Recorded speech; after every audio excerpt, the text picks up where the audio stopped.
Thank you so much. Please, can I sit? Because I think standing is giving me the jitters. Can we all see me? Yes. Okay, thank you. How are we all feeling so far? Is it going well? Okay, awesome.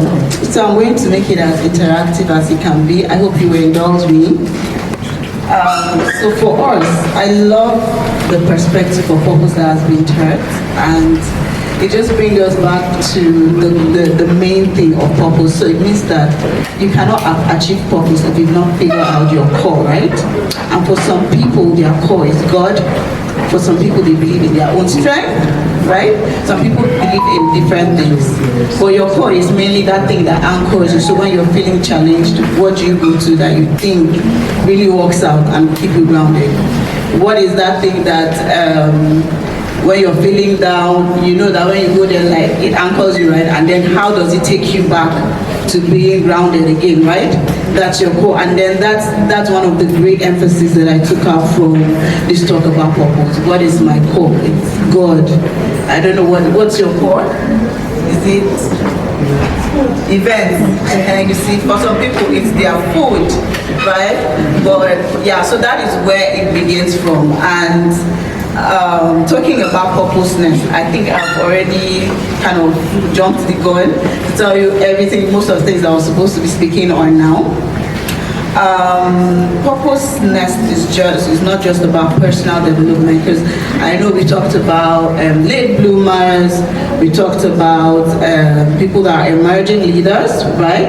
But there's also the aspect of the systems, right?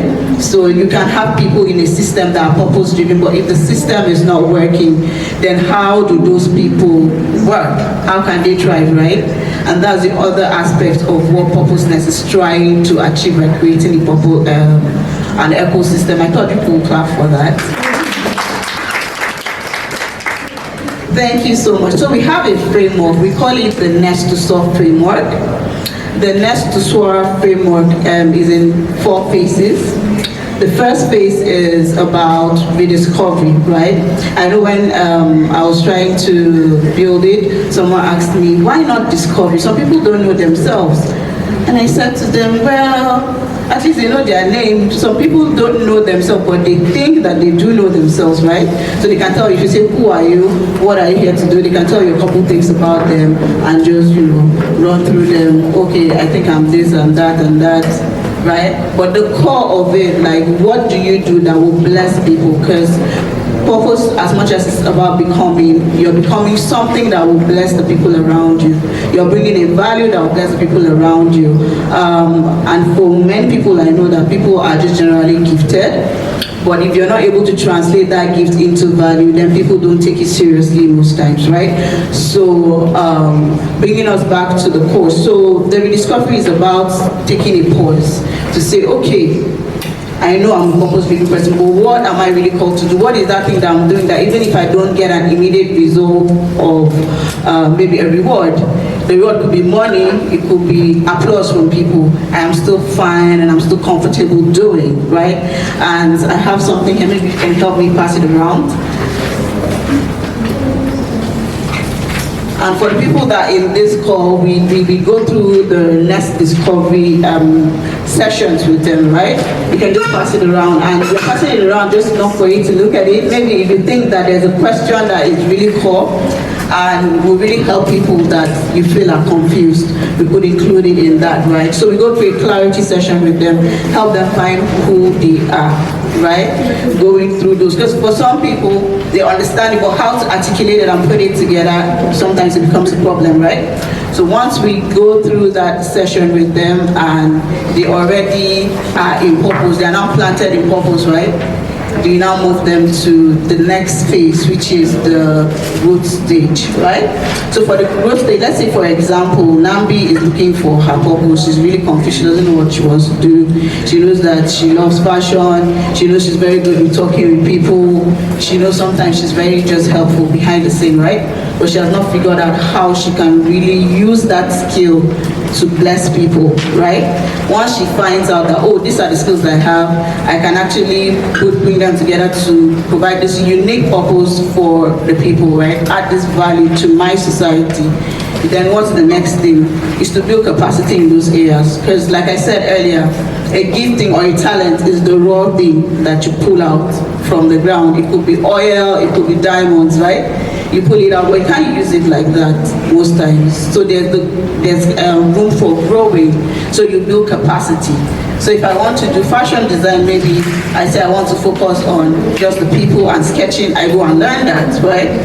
And then we walk you through the learning journey. If we see that it's important to connect you with a mentor or to matchmake you with somebody that is probably in the same journey and is just figuring out, is looking for an accountability person, then that's what happens in that session. So it's a couple of weeks that we are couching out for that aspect. And then after, when we see the growth and we see that you've built capacity to a good degree, what's the next thing you do with the capacity? You deploy it, right? So it's now time for service. And in that aspect of service, what happens is that, okay, I'm now a good fashion designer, or I'm now a chef, I've gone to the school, I have the certificates, people love my meals, but what is next? Maybe you want to practice, right? You want to serve people to see how you learn communication, the soft skills that would help you to actually make that value that you've learned to explore more, right? Because for some people, they are very talented, they've grown, but they don't know how to deploy those skills or that value that they've built. So it's about, it's time to start practicing. Sometimes you practice, you fail, maybe you make a dress, you think it's so lovely and beautiful. Don't mind me, I have a fashion background, that's why I'm using that example. And you think it's so awesome, and the people are like, okay, interesting. What's next, right? So there you see you're growing from that experience that you have. You're knowing, okay, so this is beautiful, I think it's great, well, how do I communicate it to the people that actually need it, right? So you serve, and then you grow to a capacity where you're beginning to sow because you've learned, right? You're serving people now, you're bringing value to the world, and then you get to the stage where you're now soaring. You're not able to pour back to the society. Somebody can actually walk up to you and say,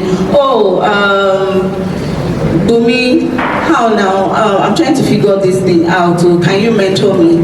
And then you're not scared because you've gone through the ranks, you've gone through the growth process, and you now know what to say. Because sometimes you think you know what to say, but because you've not really experienced it, aside from the other parts that you're second guessing yourself, there's the other aspect of people thinking that, you don't have enough experience to come and show me. What's your track record, right? People want to see track record, and there's a lot of talk about, social media, Instagram, how many followers does this person have?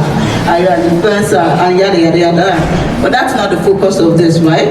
It's that once you're soaring, once you're really serving people with the right things, then you don't need to really run after these things, really. People will run to you. People will find you, because if there's a value, if we say now that there's $100,000 somewhere in this building, and you've been given